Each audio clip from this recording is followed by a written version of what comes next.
Nuestras vidas son cada vez más ajetreadas. Vivimos sin pensar que un día nuestro tiempo se agotará. En el transcurso de este documental, 9.000 personas fallecerán. Algunas por enfermedad, cáncer, homicidio, un accidente, causas naturales o suicidio. Vinimos a este mundo sin nada, y es así como lo dejaremos. Nadie sabe exactamente cómo será la vida después de la muerte, pero algunas personas han podido vislumbrarlo.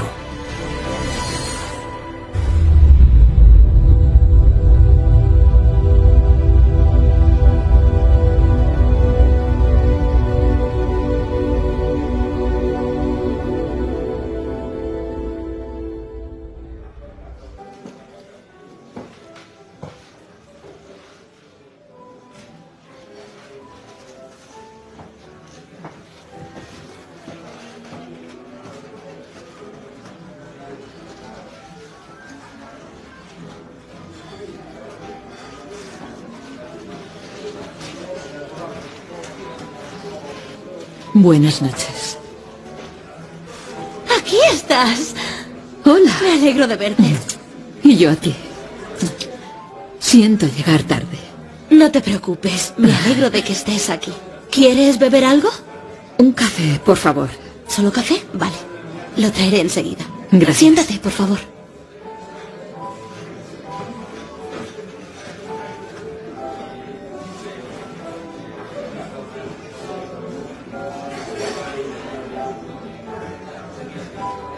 Se lo debo a Nuestra Señora de Czestochowa. Acudí a ella en busca de ayuda. Recé a su retrato utilizando toda mi fe y abriéndole mi corazón. Puse toda mi esperanza para que así mis plegarias fueran escuchadas. Y no me decepcionó. ¿Cómo puede estar tan segura de que fue ella quien la ayudó? ¿Cómo sabe que todo eso de lo que habla no hubiera ocurrido sin sus oraciones? No deseo entrometerme, pero no entiendo cómo se puede esperar una gracia del cielo como el maná, rezando a una pintora. Además, ¿de qué estamos hablando? No creo siquiera que la Virgen María exista. En primer lugar, querida, no le estaba rezando a un cuadro, sino a Dios mismo a través de su madre, la Virgen. Creo que las personas pueden rezar por los demás y así, después de la muerte, no dejan de existir, sino que sus almas cambian de forma. Lo que significa que pueden seguir rezando por los demás.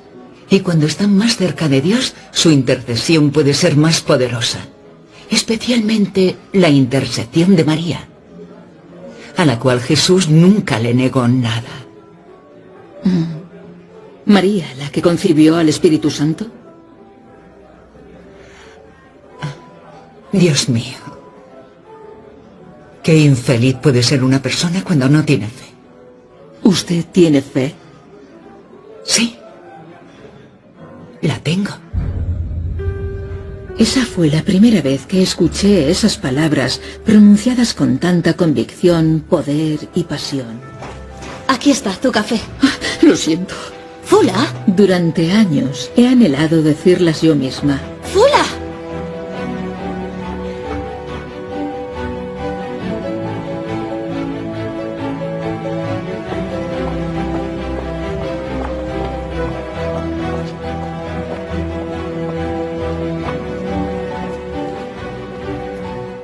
Intenté calmar mis emociones.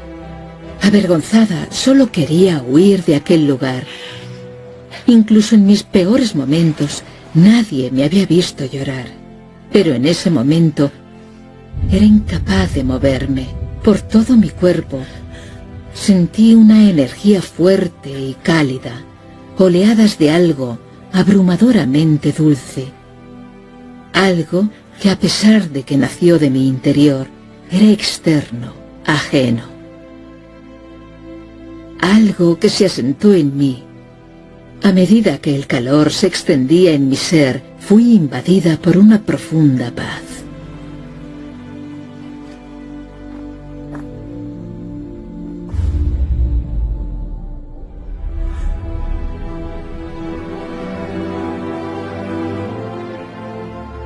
Estefania Fula Horak nació en Tarnopol, en Ucrania, en 1909. Dotada musical y artísticamente, estudió filosofía. Se graduó en el Conservatorio de Lvov y trabajó como profesora de música. Asistía a salones de líderes políticos y culturales. Se consideraba no creyente, pero en su corazón quería creer en Dios.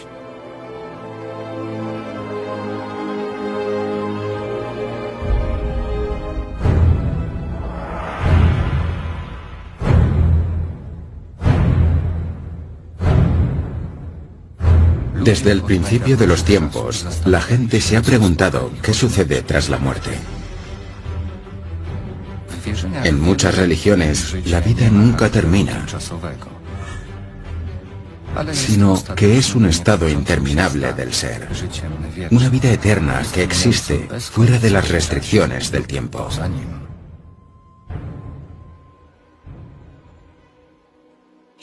Se determina muerte biológica cuando se produce la muerte del tronco cerebral, es decir, el cese de la función del tronco cerebral equivale a la muerte humana, a la muerte del organismo.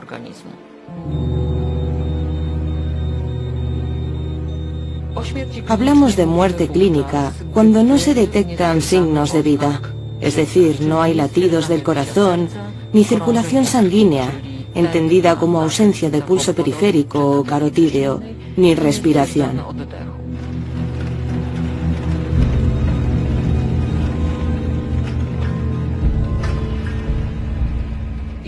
Es importante que durante la muerte clínica se mantenga la función bioeléctrica del cerebro. El paciente está inconsciente, no se da cuenta, pero con una reanimación adecuada puede recuperar tanto la conciencia como el conocimiento, es decir, puede volver a la vida.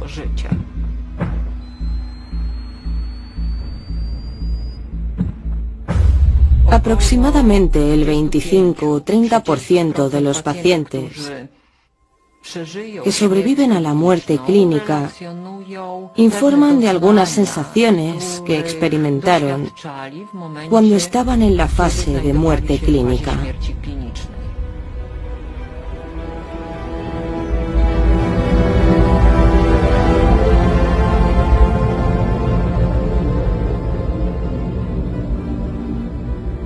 La investigación en el ámbito de las experiencias cercanas a la muerte es muy popular y de alguna manera indica que el alma humana es inmortal, superando así la competencia de la ciencia y dando cabida a consideraciones teológicas.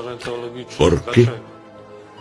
Resulta que la cognición varía entre las personas y la cognición puede ser tanto natural como supernatural. Esto significa que el elemento espiritual del ser humano puede ser inmortal, que es independiente de su dimensión material, el cerebro.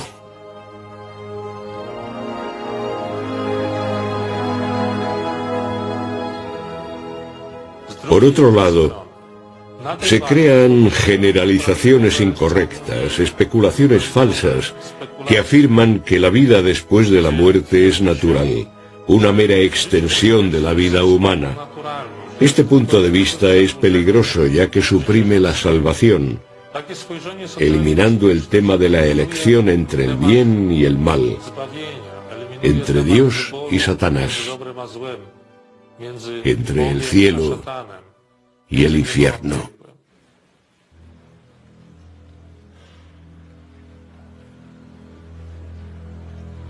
Con la fe y la esperanza de la vida eterna, encomendémoslo a la misericordia de Dios. Ahora ha sido llamado a la fiesta de los hijos de Dios en el cielo, y junto con los santos se ha convertido en heredero de la recompensa eterna prometida. Recemos también a Dios por nosotros, los afligidos, que sufrimos la ausencia en el mundo terrenal de nuestros seres queridos, y recemos por ellos, al igual que ellos lo harán por nosotros. Si esas personas supieran, si pensaran, Si intentaran empatizar con la desesperación impotente que siente un alma así, cuando, estando al lado de sus seres más queridos, suplican su ayuda para aprovechar su conciencia y su corazón, al ver frecuentemente cómo estos seres queridos solo se entregan egoístamente a su propio dolor, ensimismados en su tristeza personal, inclinándose sobre un cuerpo vacío, carente ya de sentido. Ayúdame.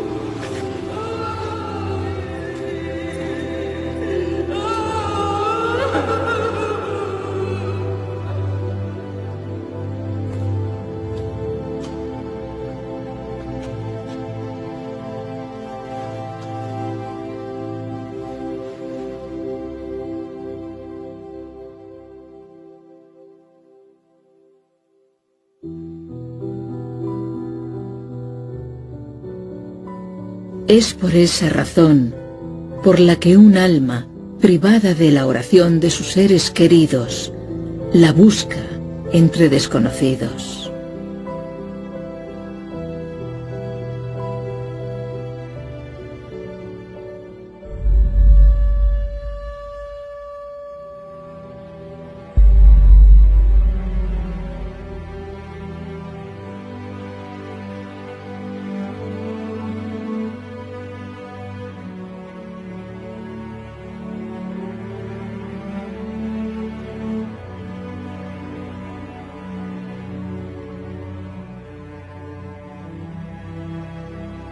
Cuando encuentra a esa persona, se siente agradecida y permanece con ella hasta el último momento, sin volver a quienes la defraudaron y le mostraron el dolor del egoísmo terrenal.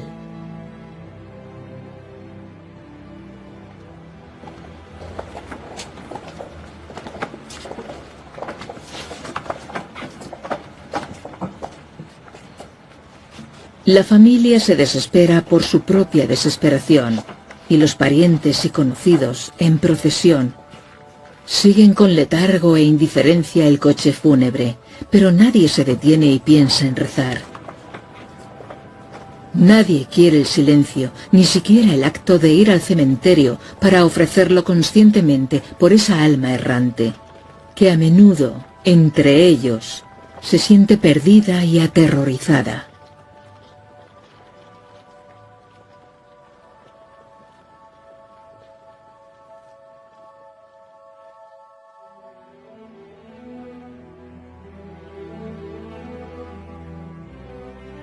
El Catecismo de la Iglesia Católica afirma que tras la muerte, el cuerpo de una persona se destruye, mientras que su alma va al encuentro de Dios.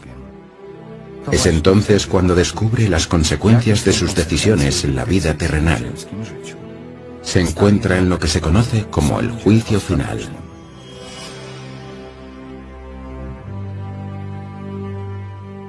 En el juicio final solo se aplicará un criterio: el amor. Como dice Jesús en el Evangelio 25, según San Mateo: en verdad os digo que cuanto hicisteis a uno de estos hermanos míos más pequeños, a mí me lo hicisteis. Lo que no hicisteis a uno de los más pequeños, a mí no me lo hicisteis. Es por ello que, cuando lleguemos a la otra vida, el criterio final será la misericordia. En base a esto, seremos juzgados al final de nuestras vidas. ¿Cómo se llevará a cabo el juicio? Cuando nos presentemos ante el Señor después de la muerte, nos dirá Dios: tú vas al infierno, tú al purgatorio, y tú conmigo al cielo. No, no es así. Cuando cerremos los ojos en esta vida, nos encontraremos ante Dios, Dios Padre, queriendo decir, Dios Padre es el Padre bueno.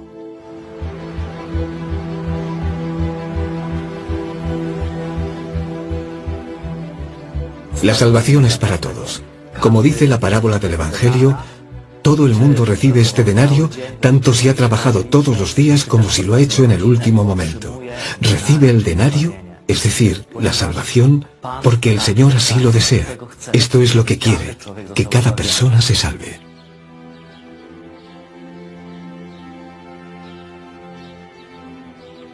Inmediatamente después de la muerte, el alma se presenta ante el tribunal de la más alta justicia, porque la hasta entonces inagotable misericordia de Dios ha llegado a su fin. Quien transgrede el límite de la vida se encuentra solo ante su justicia y espera el justo veredicto. Dios es un buen Padre, y cuando estemos ante Él, veremos a Dios cara a cara, con los brazos abiertos, y seremos nosotros los que diremos: no, Padre, por favor, no puedo acercarme, no puedo ir, mi ropa está sucia. ¿Cómo voy a presentarme así ante todos los santos y los ángeles? Mis ropas están sucias. Voy a cambiarme. Iré al purgatorio, me ducharé, me vestiré bien, y luego vendré y estaré contigo para siempre. Eso es el purgatorio.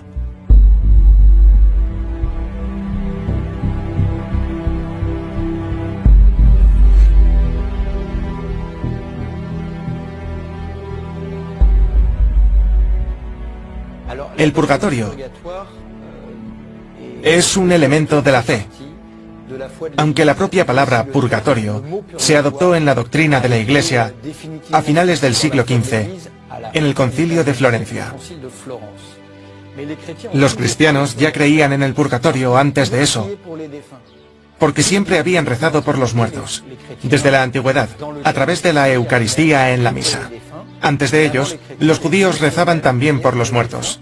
Un rastro de estas oraciones se encuentra en el segundo libro de los Macabeos, en el que Judá Macabeo ordena hacer un sacrificio por los muertos, tras una batalla que provocó la muerte de muchos soldados israelíes. Se dice que Judá Macabeo realizó así una hermosa obra, pues creía en la resurrección de los muertos y en que Dios le perdonaría tras su muerte. A partir de estas prácticas, los cristianos llegaron a creer que hay algo que podemos hacer por los muertos: rezar por ellos.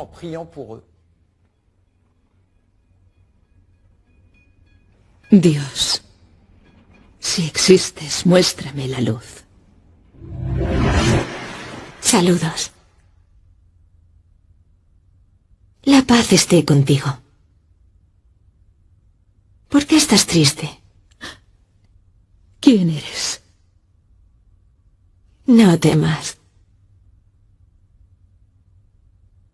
Hace tiempo, un dominico murió en Leópolis. Su nombre es Padre Adam.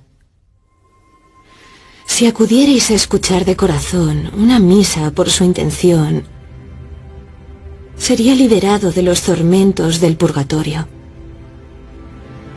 ¿Le ayudarás?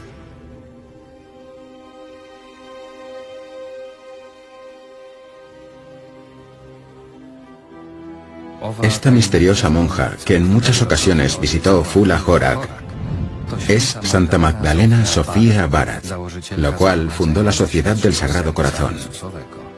Murió en 1865, unos 45 años antes de que naciera Fula. La monja fue considerada por muchos como una de las más grandes místicas de la Iglesia Católica. Ayudó a Fula a acercarse al ideal cristiano. Le pidió que rezara también por las almas del purgatorio, los necesitados de la intercesión de los de la tierra. Las almas del purgatorio que salen de ahí con el permiso de Dios aparecen para transmitir ciertos misterios, por ejemplo, lo que nos sucede después de la muerte.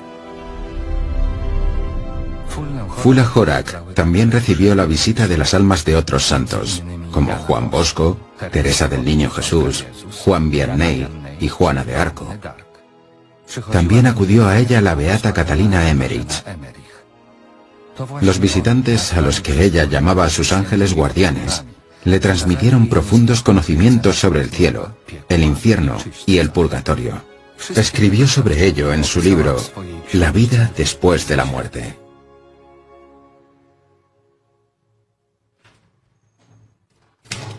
El purgatorio consta de innumerables y diferentes círculos. El primero y más aterrador es el círculo de la deambulación. Aquí el alma se acerca a la tierra, pero no tiene contacto con ella. Algunos círculos, como el círculo del hambre, el del miedo, el del terror o el de la angustia, los conozco únicamente por su nombre. Mis ángeles guardianes me han contado más sobre otros. La variedad de estos tormentos es innumerable, pues toda falta tiene su contrapartida en el sufrimiento. Al describir el purgatorio, ni siquiera omitiré hablar de la angustia al anhelar a Dios, pues este anhelo es el estado esencial del alma penitente.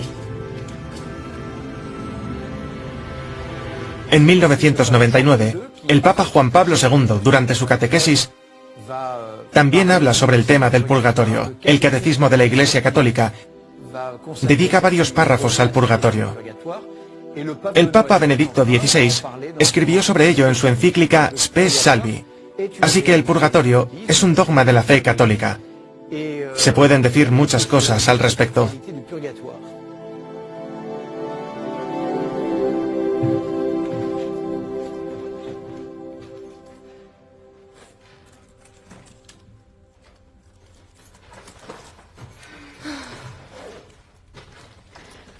Cariño, tenemos que ir a hacer la compra.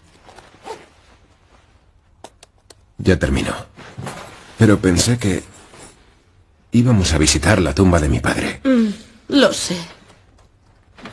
Es el aniversario de su muerte. No recuerdo la última vez que fuimos.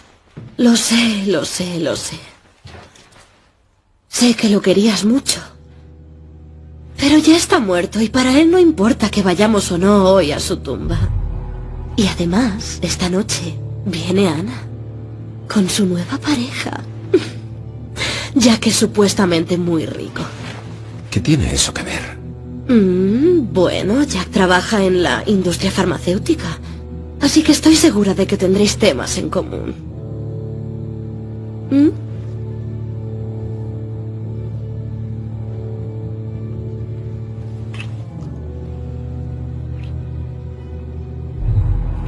¿Y bien? Me has convencido. Como siempre. Pero... ¿Y qué? Vamos.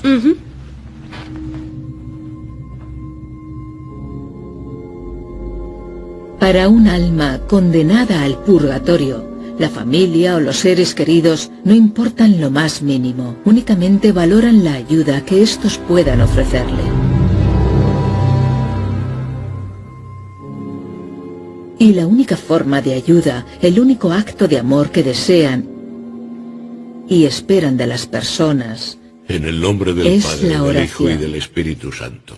Padre nuestro, que estás en el cielo, santificado sea tu nombre. Venga a nosotros tu reino, hágase tu voluntad tanto en la tierra.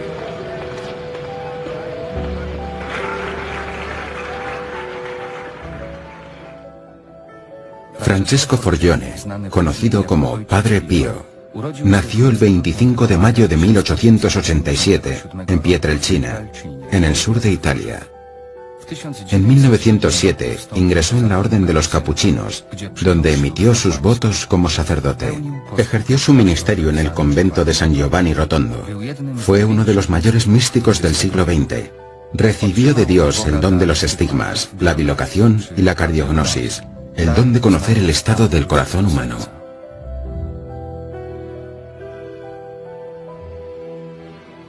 La familia en la que nació el Padre Pío era una familia de campesinos, simples trabajadores. No era una familia rica. Sin embargo, poseía una riqueza extraordinaria. La fe, el amor a Jesús y el amor a los hermanos. El Padre Pío nació y se educó en este ambiente.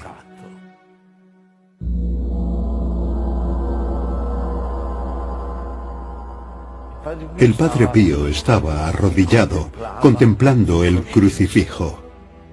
En un momento dado, del crucifijo salieron unos rayos que golpearon al Padre Pío, e inmediatamente se desmayó.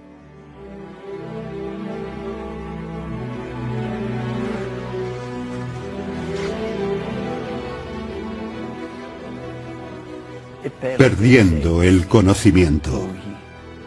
Después pasa un tiempo, se levanta y vio que sus manos y pies estaban sangrando.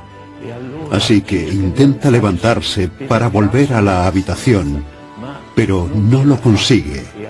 Así que, a gatas, se arrastra por el suelo hasta la habitación donde él dormía, la número 5. Los estigmas del Padre Pío, que llevó durante 50 años en su carne, con gran dolor, agonía, sufrimiento físico y moral, están vinculados al sacrificio que el Padre Pío hizo por la conversión de los pecadores y por la salvación de las almas del purgatorio.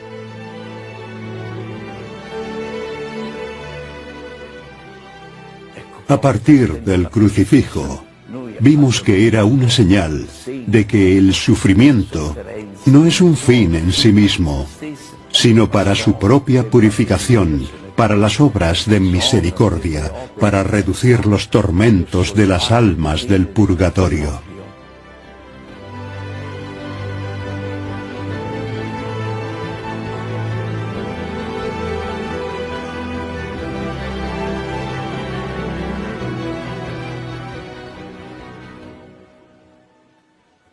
En el purgatorio se experimentan al mismo tiempo una inmensa alegría y un inmenso sufrimiento.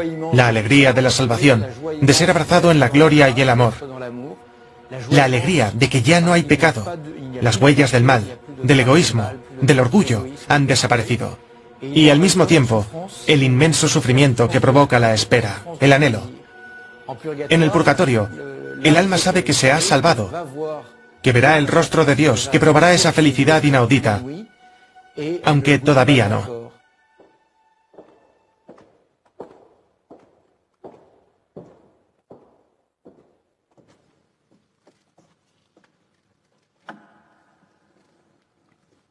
Padre, desde que me fue concedido el don de conocer el estado de las almas que sufren en el purgatorio, no he podido encontrar la paz. ¿Has vuelto a tener una experiencia sobrenatural? Sí.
El alma siente un sufrimiento indescriptible al no poder expresarle a la gente que sus lágrimas y su dolor no aportan ningún alivio ni beneficio, que solo obstaculizan su paso y aumentan su sufrimiento. La desesperación de los afligidos no es nada ante el tormento al que están sometiendo a su querida alma difunta, negándoles su único apoyo, las oraciones o las buenas acciones que ofrecerían por sus intenciones. La misión más importante de Jesucristo fue perdonar todos nuestros pecados. El cristianismo es el perdón constante de todas aquellas ofensas y agravios que alguien nos ha hecho. Resulta sorprendente que muchas veces Dios vea los pecados de forma diferente a cómo lo hacemos nosotros. A nosotros nos parece que los pecados como el asesinato o el adulterio, por ejemplo, son pecados terribles, mientras que para Dios el pecado más terrible será, muy a menudo, el no perdonar a otra persona, porque entonces Dios no podrá perdonar tus pecados. La falta de perdón está relacionada con lo contrario al amor. El amor lo perdona todo. El odio no perdona nada.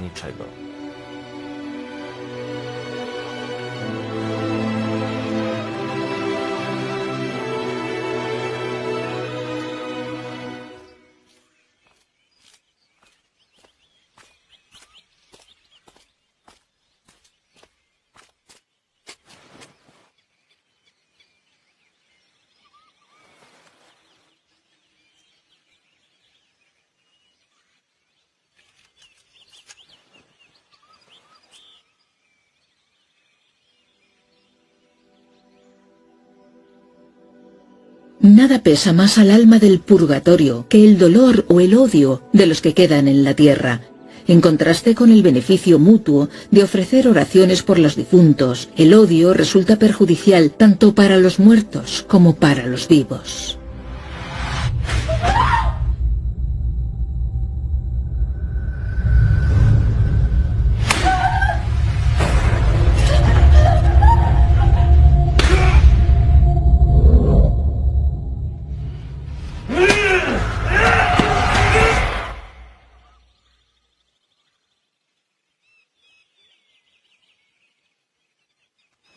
Porque nadie que haya albergado odio en su corazón, aunque sea un odio motivado por una injusticia que haya sufrido en su día, verá al Creador antes de haber sufrido los mismos tormentos que causó el alma de su ofensor con su dolor.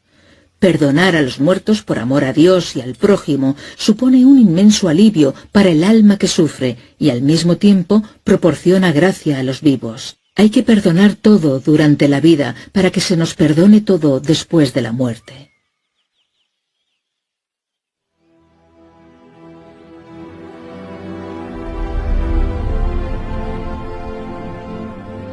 El padre Stanislao Paczynski, fundador de los Padres Marianos y nacido en 1631, es otro místico a través del cual aprendemos más sobre el más allá. Rezó por las almas del purgatorio con las palabras: «Oh Dios de infinita misericordia, multiplica mis sufrimientos y dígnate disminuir su castigo». En éxtasis, visitó el purgatorio varias veces. Hubo testigos de lo que le ocurría, pero no podían contactar con él. Después, cuando le preguntaban dónde había estado, decía: «Vi almas en el purgatorio. Su suplicio es insoportable». Poco después, San Stanislao cayó gravemente enfermo. Pidió a sus hermanos que le llevaran a Stutziana, un santuario mariano, donde el prior del monasterio filipino era el padre Ligenza, su amigo y confesor. San Stanislao sintió que se acercaba su hora, así que se confesó y se fue a su celda a descansar. Empezaron a buscarlo cuando notaron su ausencia en la cena.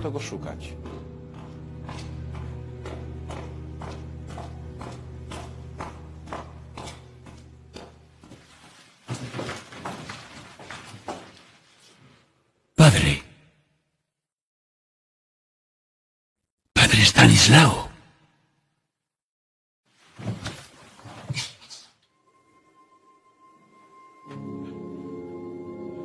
Lo encontraron en su celda.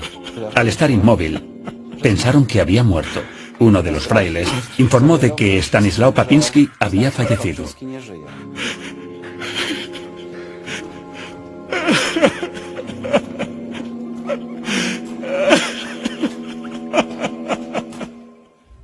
Sin embargo, se trató de otro éxtasis durante el cual San Stanislao visitó el purgatorio. Allí se encontró con la Santísima Virgen María, quien rogó a Dios Padre que el padre Paczynski volviera a la vida. Después de este éxtasis, subió al púlpito y predicó un sermón durante más de 1 hora, animando a todos los peregrinos a apoyar a los que sufren en el purgatorio. Tuvo una curación milagrosa que le sirvió para poder seguir ayudando a los fieles durante los siguientes 25 años en favor de los que experimentaban la purificación en el purgatorio.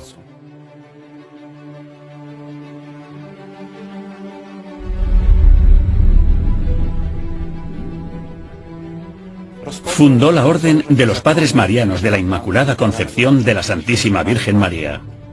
Al principio, probablemente no pensó en la oración o en el apoyo a los muertos, como uno de los objetivos de la existencia de esta congregación. Pero el propio Señor Dios dirigió su vida, esta vida espiritual, de tal manera que éste convirtió en uno de los propósitos de esta orden y así se ha mantenido hasta hoy. Por diversos relatos y registros a lo largo de los siglos, sabemos que las almas del purgatorio a veces dejan señales para llamar nuestra atención. De este modo, exigen las oraciones de los que viven en la tierra, ya que pueden acortar su sufrimiento. En Roma, no muy lejos del Vaticano, en la Iglesia de la Intercesión del Sagrado Corazón, hay un museo de las almas del purgatorio donde podemos encontrar diferentes objetos en los que las almas han dejado huella, para indicar que necesitan oración. El pequeño Museo de las Almas del Purgatorio, ubicado en nuestra parroquia, surgió de las experiencias del padre Chevalier y de los que le sucedieron. Las experiencias vienen de un cuadro expuesto en una pequeña capilla construida antes de nuestra iglesia actual, que fue mantenida hasta la inauguración de la parroquia en 1917. En la capilla predominaba el cuadro de Nuestra Señora del Rosario del Sufragio. Se produjo un pequeño incendio que no afectó al cuadro, pero que dejó en la pared derecha de la mismísima capilla la imagen de una persona, un hombre que estaba sufriendo.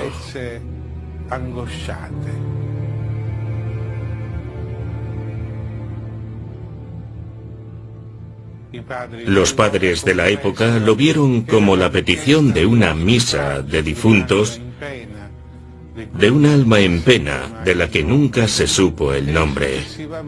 Luego celebraron muchas misas, incluyendo la misa gregoriana.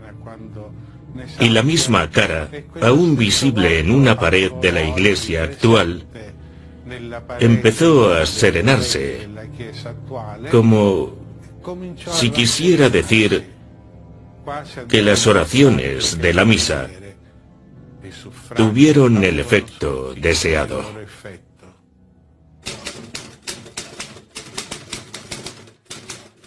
Los que sufren en el purgatorio son como mendigos. Esperan que alguien les dé limosna. A veces tienen que esperar siglos. Y si no fuera por las incesantes oraciones de la Iglesia ofrecidas a todas aquellas almas del purgatorio, muchos de estos desventurados esperarían en vano.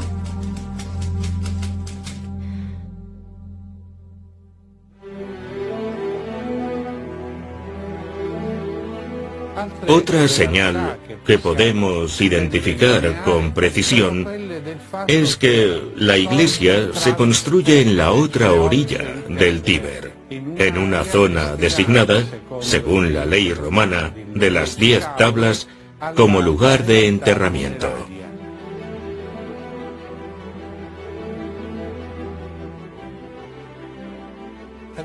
A esta primera experiencia le siguieron otras. Algunos padres, en toda Europa, buscaban apariciones sobrenaturales que les recordaban la realidad del purgatorio. a veces casi tangibles, en los libros u otras realidades. Se pueden admirar las huellas en el pequeño museo de nuestra parroquia. No se trata de una prueba de la existencia del purgatorio, sino de signos proyectados desde el más allá a los seres queridos, para que recuerden su deber de rezar por los muertos, un favor que les ayudará en la situación de purificación que atraviesan.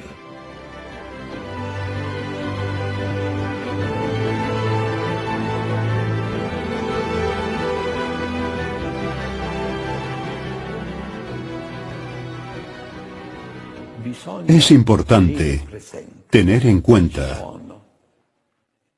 que hay visiones que son fruto de una condición patológica y que por lo tanto no deben ser reconocidas. Para estar seguros de que son auténticos, hay que ver si la Iglesia dice que se pueden tratar y si lo que reclama el alma del purgatorio se corresponde con la enseñanza de la Iglesia. De lo contrario, no está permitido. Esto es muy importante.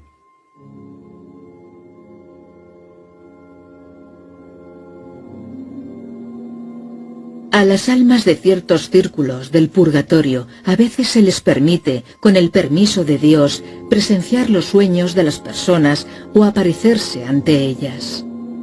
Esta es la única forma en la que pueden pedir ayuda. Pero la gente suele ignorar esos sueños y siente tanto temor a estas desafortunadas apariciones que rara vez piensan en rezar por ellas u ofrecer una misa o una buena acción en nombre de su voluntad.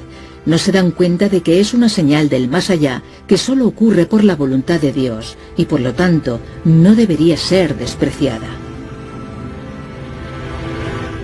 Muchos santos y místicos han experimentado los secretos transmitidos desde este mismo lugar, llamado purgatorio, que no es solo un espacio, sino también un lugar de purificación tras la muerte, un lugar que también es una escuela de amor a la que entran aquellos que han amado a Dios de forma imperfecta, que han amado a otros seres humanos de forma imperfecta, y sin embargo, desean quedarse junto a Dios para toda la eternidad.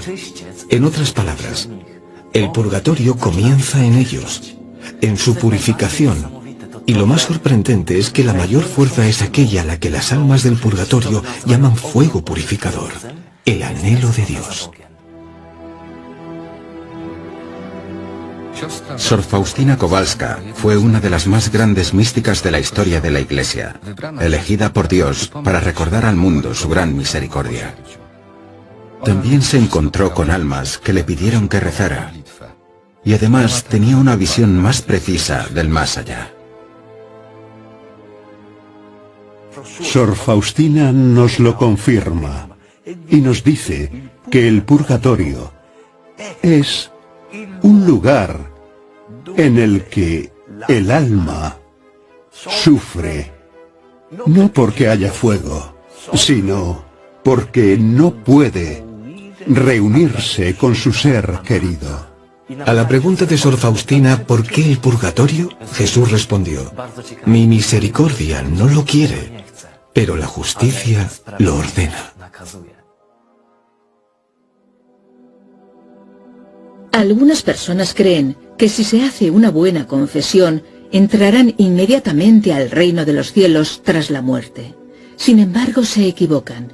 El purgatorio es un lugar no solo de purificación, sino también de maduración para aquellos que durante su vida, por descuido o por desprecio a la luz interior, no se han cultivado su crecimiento espiritual. Muy pocas almas evitarán el purgatorio, aunque todas podrían evitarlo, si las personas fueran conscientes de que cada pecado, incluso el más pequeño, cuenta, y que deben ser expiados aquí o en el más allá.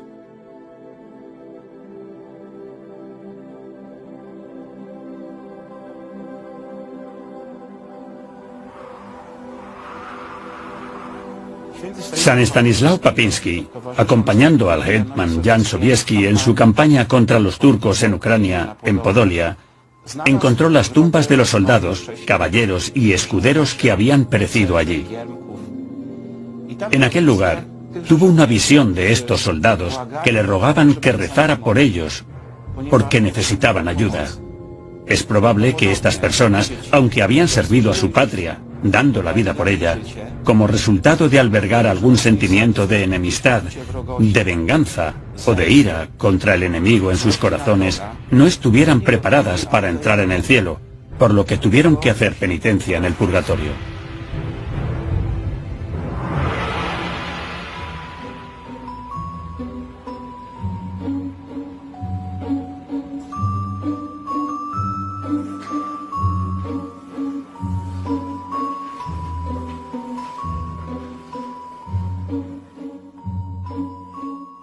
Una tarde, los frailes estaban en el coro, bajando después de las oraciones.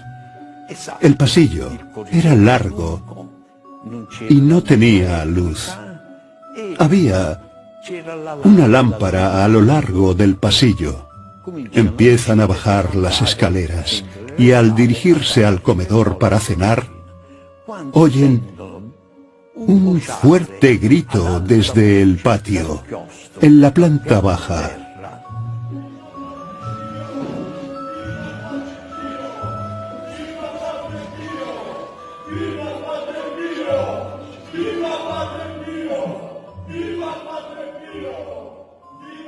Todos miran a su alrededor y el superior le dijo al portero: ¿Has cerrado la puerta? Sí, lo he hecho, respondió. ¿Cómo ha entrado toda esta gente aquí?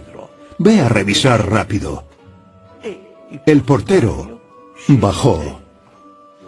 No había nadie en el patio. La puerta estaba cerrada, incluso.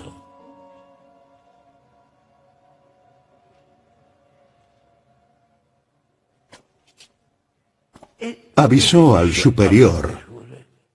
Y este le dijo: entiendo, lo hablaremos mañana. A la mañana siguiente, invitó al Padre Pío y le preguntó: ¿qué fue esa multitud de anoche? San Pío simplemente respondió: eran los soldados volviendo de la guerra. Murieron ahí. Me pidieron una oración y una misa para que cesara su suplicio en el purgatorio. Recé por ellos y vinieron a darme las gracias. Querían agradecérmelo.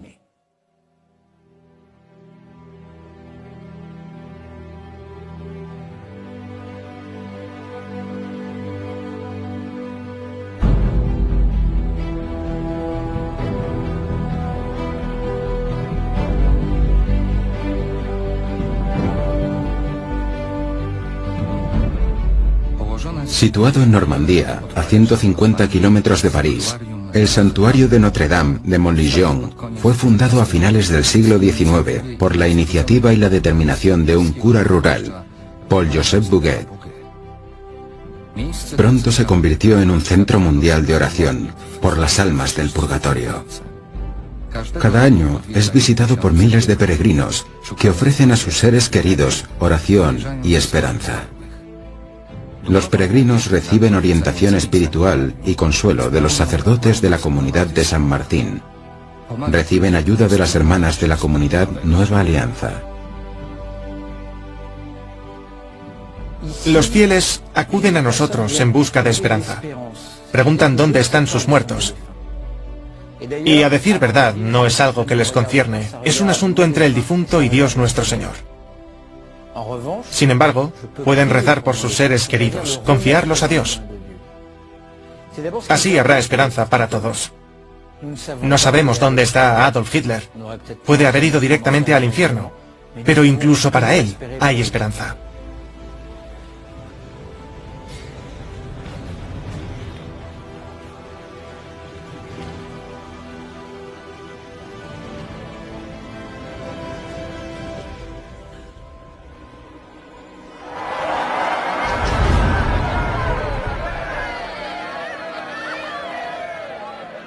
El aborto es uno de los grandes problemas del mundo actual. Cada año unos 40 millones de niños mueren por esta causa.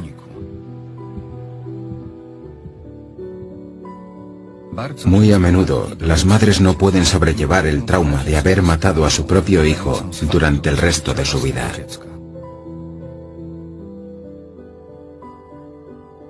En la Basílica de Chapelle-Montléon también hay una capilla para rezar por los no nacidos, los niños fallecidos por un aborto programado o incluso por aquellos fallecidos por un aborto espontáneo.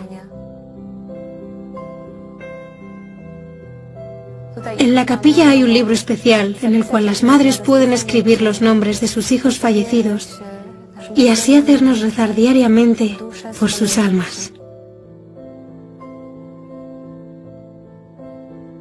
Estas mujeres se dan cuenta de que siguen siendo madres, de que sus hijos existen y de que están en manos de Dios, de que rezamos por ellos cada día, encomendándolos a la misericordia de Dios.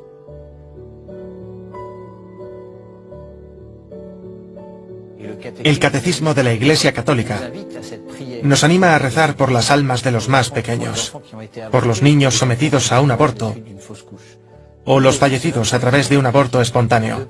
Nuestra misión cristiana es rezar por aquellos más jóvenes que han sido llamados al seno de la Iglesia. Como dijo Dios nuestro Señor, dejad que los niños vengan a mí. No se lo prohibáis.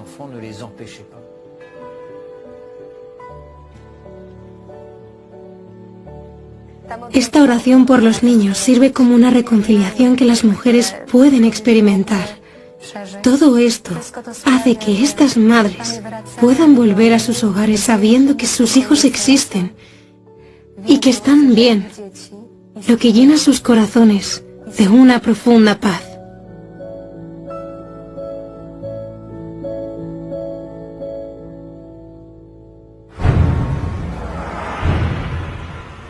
El mundo actual está dominado por un impulso hacia el consumismo, el cual se ha convertido en un factor determinante de la llamada calidad de vida. La sensación de felicidad viene determinada por la satisfacción de las necesidades y las aspiraciones. Nos centramos en adquirir cosas a menudo innecesarias y nos olvidamos de las relaciones. Como resultado, surgen problemas en nuestras vidas que pueden resultar demasiado difíciles de superar. Aquellos para quienes el fracaso resulta inaceptable son incluso capaces de terminar con su propia vida.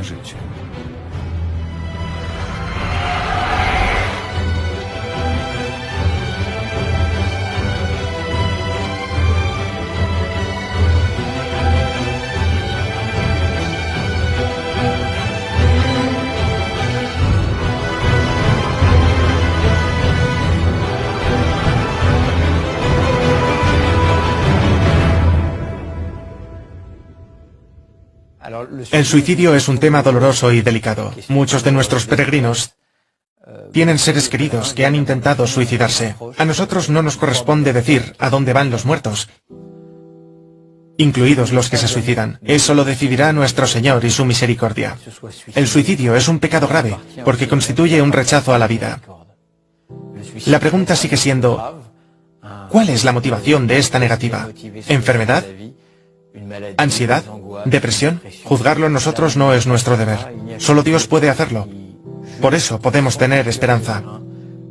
Nunca es demasiado tarde, ni tampoco es inútil. A pesar de lo absurdo del suicidio, los cristianos no perdemos la esperanza.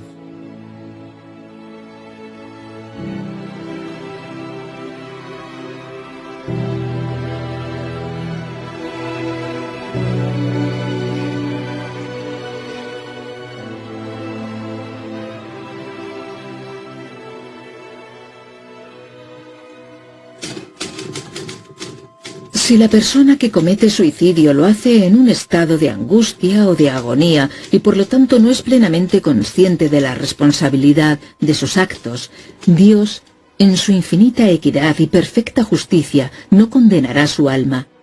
Sin embargo, tras el intento de abandonar el dolor y su felicidad futura, deberá esperar el número de años que le correspondían vivir hasta su muerte natural. Solo entonces podrá recibir el castigo que le corresponde.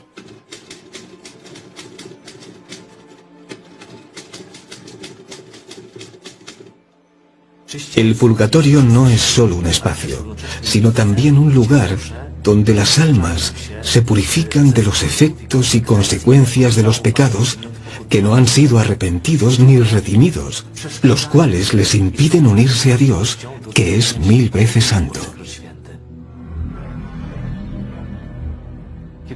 Cuando pensamos en el purgatorio, inmediatamente nos vienen a la mente las llamas, algún tipo de horror, la miseria, el llanto, las lágrimas. Al fin y al cabo, este tipo de representaciones han aparecido en las pinturas para mostrar el destino de los que acaban allí después de la muerte. Pero la perspectiva es diferente. El purgatorio es un signo de misericordia. El purgatorio es una sala de espera. El purgatorio es un pórtico, un lugar por el que pasamos a algo que es sagrado. En sueco, la palabra porche significa lugar donde se dejan las armas. Y en cierto modo, el purgatorio es ese lugar en el que uno se desarma de todo su egoísmo, de su orgullo, de su apuesta por uno mismo, de cualquier codicia, de sus vínculos erróneos. Simplemente se desarma.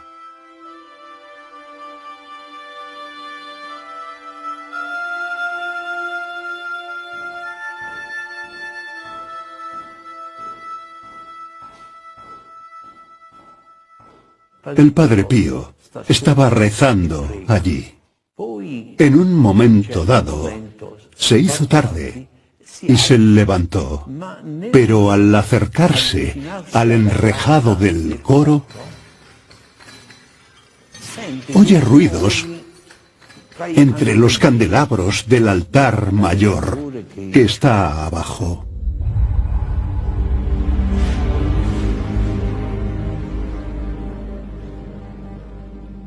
¿Quién es usted?, exclamó, y una voz respondió: soy un novicio que murió hace años en este monasterio, y ahora estoy haciendo penitencia aquí.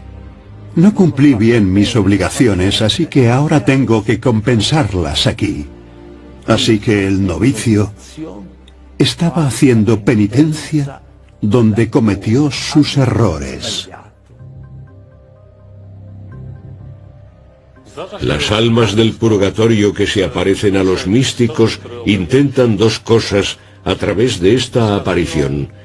La primera, piden que se rece por ellos, y la segunda, señalan pecados específicos u omisiones propias para advertirnos de que no cometamos los mismos pecados u omisiones en nuestras vidas.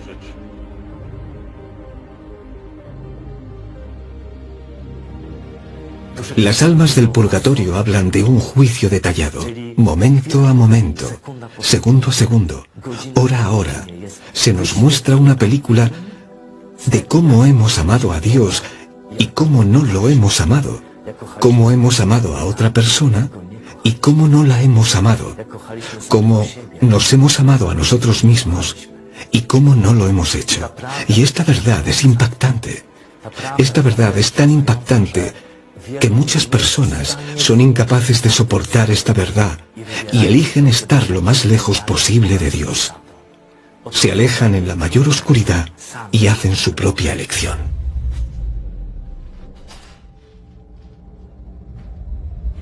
La arrogancia no existe en el más allá. Nadie puede o quiere fingir ser alguien que no es. Nadie puede o quiere utilizar el engaño o la deshonestidad. No hay favores ni excepciones. Todo es tal y como es. Cada alma ve claramente el grado de su propia perfección y lo ve a la luz de la verdad, que no puede ser confundida, apartada, evitada o engañada. Lo que el hombre debe temer, como dice San Francisco, es la muerte segunda, la segunda muerte en los pecados mortales. El hombre puede morir mientras está vivo. Muere cuando no ama, cuando odia, cuando hace el mal, cuando escucha las palabras satánicas en su cuerpo y las asimila, las vive. Ante las almas condenadas que dicen: no quiero ir al cielo contigo, Dios llora. ¿Por qué este hijo mío no me quiere?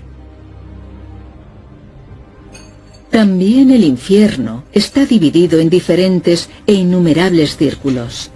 Cuanto más bajo es el círculo, más terribles y severos son los tormentos. El alma condenada conoce toda la grandeza, el poder y la belleza de Dios, y al mismo tiempo es consciente de que nunca estará a su lado. Sabe que su sufrimiento es eterno y que nada podrá calmarlo o aliviarlo. Será consumido por un fuego inextinguible de deseo y anhelo hacia una felicidad que nunca estará en su destino. Este fuego devorará y absorberá el alma condenada, pero nunca la consumirá o destruirá. El infierno es la decisión final. El alma decide que ya no quiere tener nada que ver con Dios. Es el resultado de ver toda la vida en la verdad de Dios y no soportar la verdad de la propia pecaminosidad.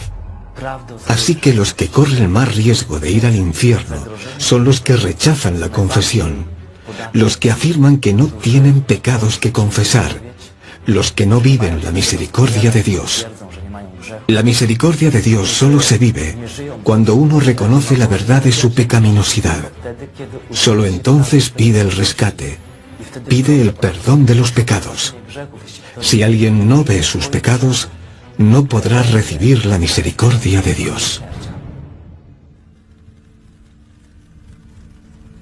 El alma condenada comprende con plenitud su propia pérdida y posee plena conciencia de la justicia del castigo que ha de cumplir. No puede amar a Dios aunque conoce su poder y perfección.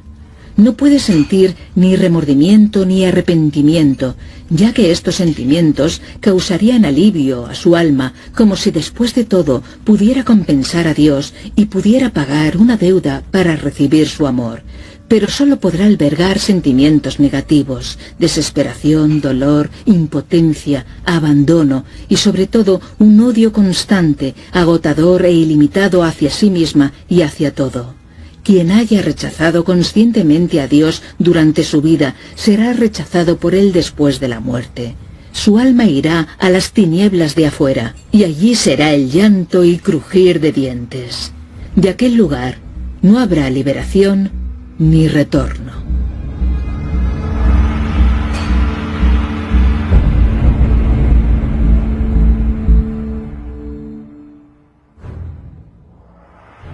Cuando los místicos estaban ya muy ligados a Dios, en su camino hacia la santidad, los espíritus malignos ya no podían someterlos a la tentación.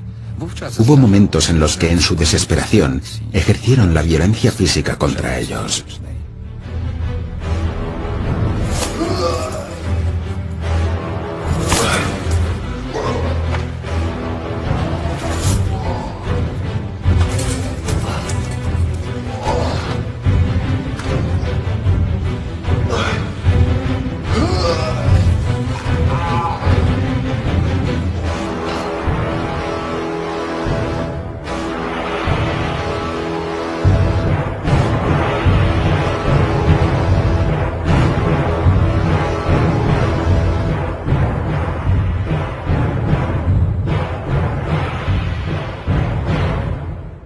Por supuesto, el demonio también le atacaba de forma física, porque no podía vencerlo desde el punto de vista moral.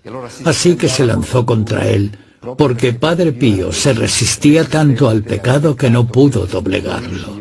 Claro que el odio del demonio hacia el Padre Pío también se debía a que el Padre Pío le arrebataba almas. En palabras del propio Padre Pío, estaba desatando a mis hermanos de las ataduras de Satanás. Obviamente el demonio trabaja en la medida en que Dios se lo permite, por lo que no puede ir más allá de lo que Dios le permite. Por eso el Padre Pío decía que si tenemos la gracia de Dios no debemos temer al... Sin importar a dónde miren, ven a sus antiguos ídolos ante ellos, y cada pensamiento de un error cometido en su vida o de un cambio voluntario de valores profundiza su pena y sufrimiento.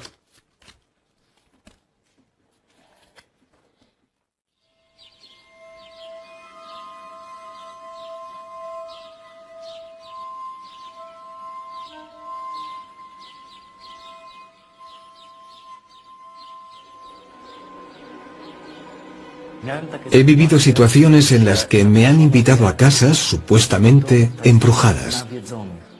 Hermosas casas que no se podían vender porque allí ocurrían fenómenos paranormales. Embrujos, pasos, cadenas, aullidos extraños. Experiencias aterradoras que no permitían vivir en estas casas.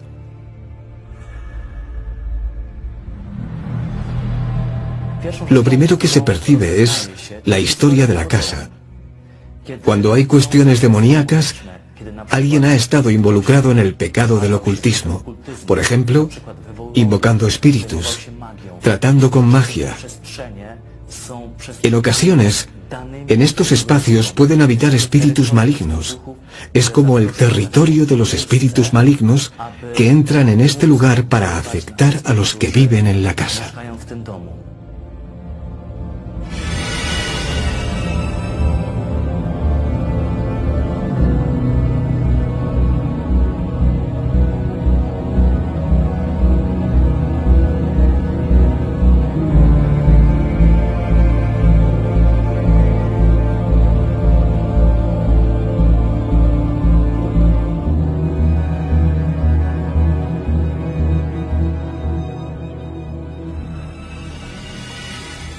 Si después de las oraciones de exorcismo o de liberación continuaban sucediendo estas manifestaciones inexplicables, yo celebraba la Eucaristía por las almas que habían muerto en esa casa. Personas que tal vez tenían graves pecados o que quizá necesitaban una gran ayuda en la oración. Y cada vez que los exorcismos no ayudaban las Eucaristías celebradas en esa casa por las almas de los muertos que vivían en ella.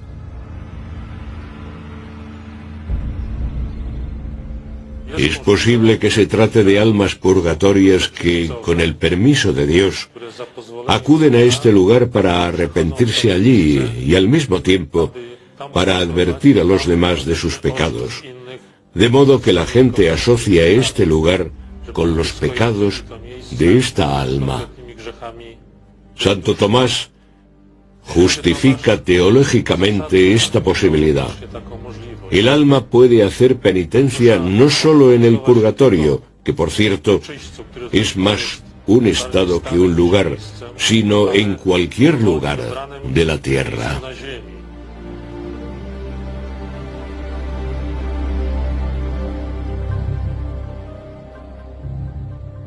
Se pueden dar tres características que distinguen la experiencia de las almas del purgatorio del espiritismo o los espíritus malignos que se hacen pasar por las almas del purgatorio, de los muertos. La primera característica es que un alma purgatoria nunca aparecerá en el momento, sino que solo el alma misma, con el permiso de Dios, puede aparecer para pedir la oración. La segunda es que las almas purgatorias nunca revelarán secretos complejos del más allá, información secreta como los espíritus del espiritismo. La tercera es que un alma purgatoria nunca asustará. No es lo mismo que un poltergeist. No evocará fenómenos paranormales extraordinarios. Será un espíritu tranquilo. La experiencia de esta alma, en un sentido emocional, será positiva, no negativa.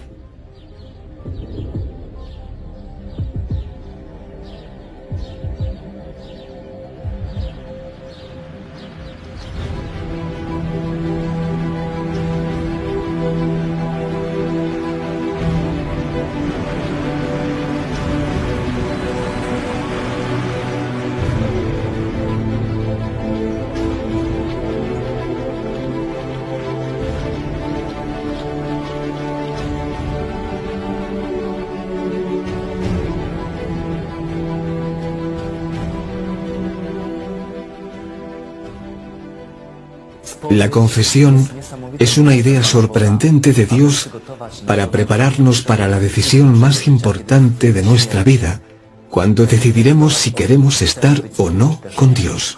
La clave es el arrepentimiento. Si confieso mis pecados, si me arrepiento de ellos, recibo el don de la misericordia de Dios. Si no me arrepiento de mis pecados, si no los quiero ver y los ignoro, si me considero una persona buena que no tiene pecados, puede ser que me esté condenando de por vida. Dios es misericordioso, puede salvarte y perdonarte, pero obviamente tiene que haber un compromiso por nuestra parte, de lucha, de medirnos con el pecado. Por supuesto, Dios responde a nuestras caídas con ayuda, con misericordia, con su mano que nos levanta para seguir el camino. Pero no debe faltar el compromiso del hombre para luchar contra el mal y el pecado que invade su corazón. El Padre Pío fue llamado el mártir del confesionario, ya que podía pasar hasta 12 horas al día en él. Podía leer los secretos del corazón de las personas, incluso recordar a los penitentes los pecados que habían olvidado u ocultado. Se calcula que durante medio siglo confesó a cientos de miles de personas que acudían a él de todas las partes del mundo. Hablamos de esto y aquello, y en un momento dado, el Padre Pío hace un gesto que me deja perplejo. Repetiré el gesto. Padre Pío clavó sus ojos exasperados en mí, así, y no volvió a hablar, y no volvió a moverse.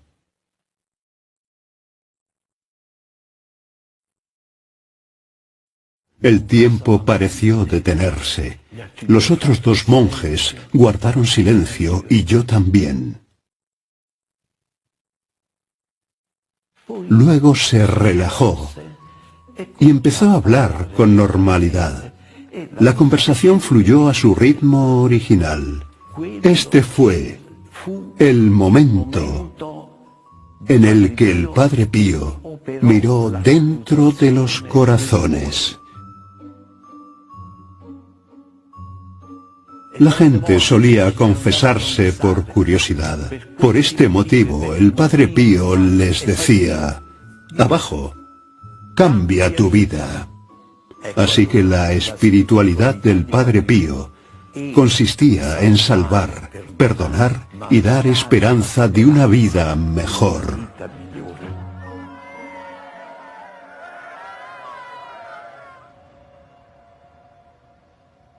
Hay un dicho que dice que basta con ser buena persona para ir al cielo. No, no basta con ser una buena persona para ir al cielo. De lo contrario, el sacrificio de Jesucristo en la cruz no tendría ningún sentido. Solo porque Jesús cargó con cada uno de nuestros pecados, puedo, lavándome en la sangre de Jesús, confesando mis pecados en el sacramento de la Santa Confesión, recibir la gracia de la unión con el Dios 1000 veces santo por la sangre de Jesucristo, por su sacrificio. Pero mi tarea es arrodillarme, admitir mis pecados, confesarlos, arrepentirme de ellos y pedirle perdón. Esta es la clave absoluta para recibir la misericordia de Dios. No sabemos cómo será el cielo. Nuestra idea siempre será equivocada, porque se basará solo en lo que hemos experimentado hasta la fecha. En cambio, como San Pablo escribió en su carta a los Corintios, ni ojo vio, ni oído oyó, ni por mente humana han pasado las cosas que Dios ha preparado para aquellos que lo aman. El purgatorio es solo una etapa de preparación, una especie de vestíbulo del cielo. Todos estamos destinados a vivir en el cielo. Dios nos creó para vivir en comunión con Él y con todos los seres humanos, entidades espirituales y ángeles. Fuimos creados para vivir en el cielo. Nuestro corazón busca la felicidad. Como dijo San Agustín, inquieto está el corazón del hombre hasta que descanse en ti. Los cristianos creemos que no hay nada más además del cielo, entendido como la comunión con Dios, que pueda satisfacer la sed de los corazones humanos. Esto es el cielo, la satisfacción de todas las aspiraciones humanas.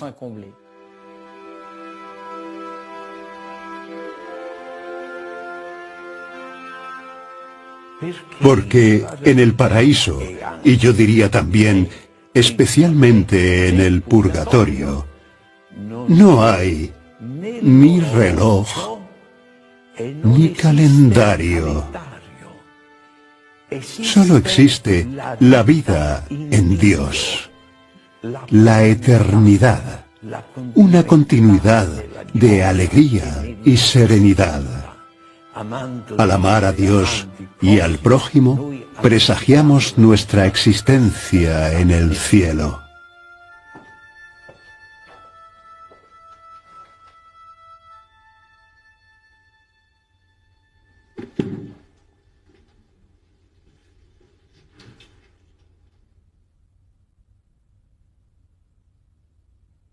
En el cielo, todo lo que nuestra imaginación podría crear se hace realidad, porque los pensamientos más fantásticos del hombre no son más que un desvaído y lejano reflejo del ingenio de Dios. La imaginación de Dios no tiene límites, y cada uno de sus pensamientos es al mismo tiempo un acto de creatividad. En el cielo, el alma encontrará todos los deseos en su forma más perfecta. Cada pecado tiene efectos y consecuencias que vemos en otras personas a las que hemos perjudicado. Y ahora la Iglesia nos dice que podemos arrepentirnos a través de la reparación generosa de los pecados. Esta es la quinta condición de la Santa Confesión.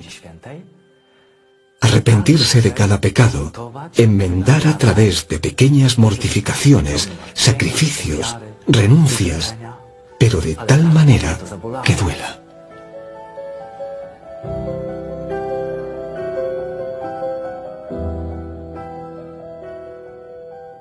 El sufrimiento moral o físico aceptado durante la vida, la sumisión humilde y confiada a la voluntad de Dios, es la forma más noble de penitencia por quebrantar sus leyes y la manera más fácil de obtener la felicidad tras la muerte. Sufrir con la intención de hacer penitencia durante nuestra vida es una prueba de nuestra buena voluntad y, en consecuencia, Dios, en su gracia, exigirá una penitencia más ligera y corta que la que exigiría en el purgatorio por el mismo pecado.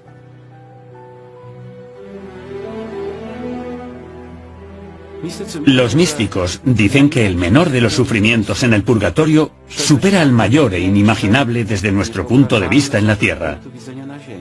Nuestra misión es ir al cielo. El purgatorio es una oportunidad para nosotros. Sin embargo, desear ir al purgatorio es desear un gran sufrimiento.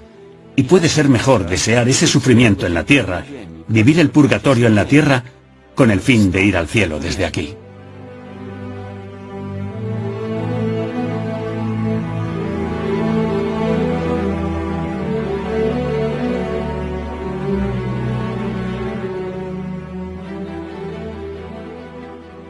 Las almas del purgatorio no pueden hacer nada, no pueden arreglar nada, no pueden regresar a sus vidas o volver para cambiar sus decisiones, pero podemos ser de gran ayuda para las almas del purgatorio.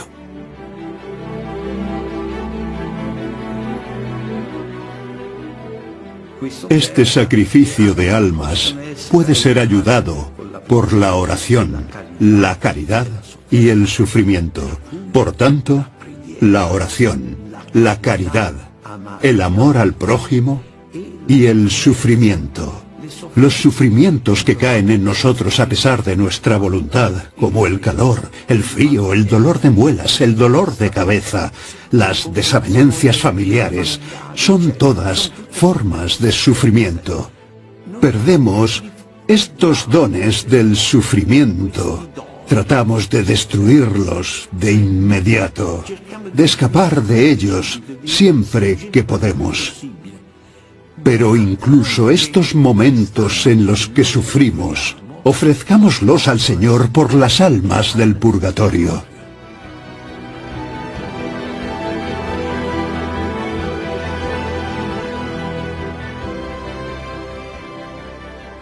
Hay muchos tipos de oraciones por los muertos. Rezar el rosario, las buenas acciones. Cada oración ayuda a los difuntos, pero la más hermosa de todas es la misa.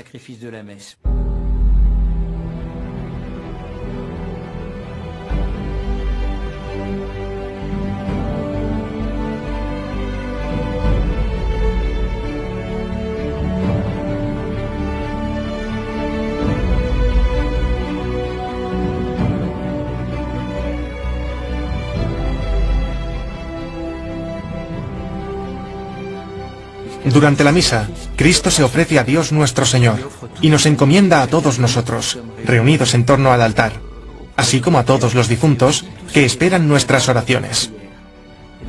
Por eso, la oración más importante y hermosa es la que tiene la forma del sacrificio de Cristo en la cruz, que experimentamos cada día en el sacramento de la Eucaristía.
Dios, en su gracia, ha permitido que la Iglesia militante soporte la dolorosa impotencia de la Iglesia doliente. Cada misa, cada pensamiento, oración, sacrificio u ofrenda hecha en su nombre es de gran importancia para las almas del purgatorio.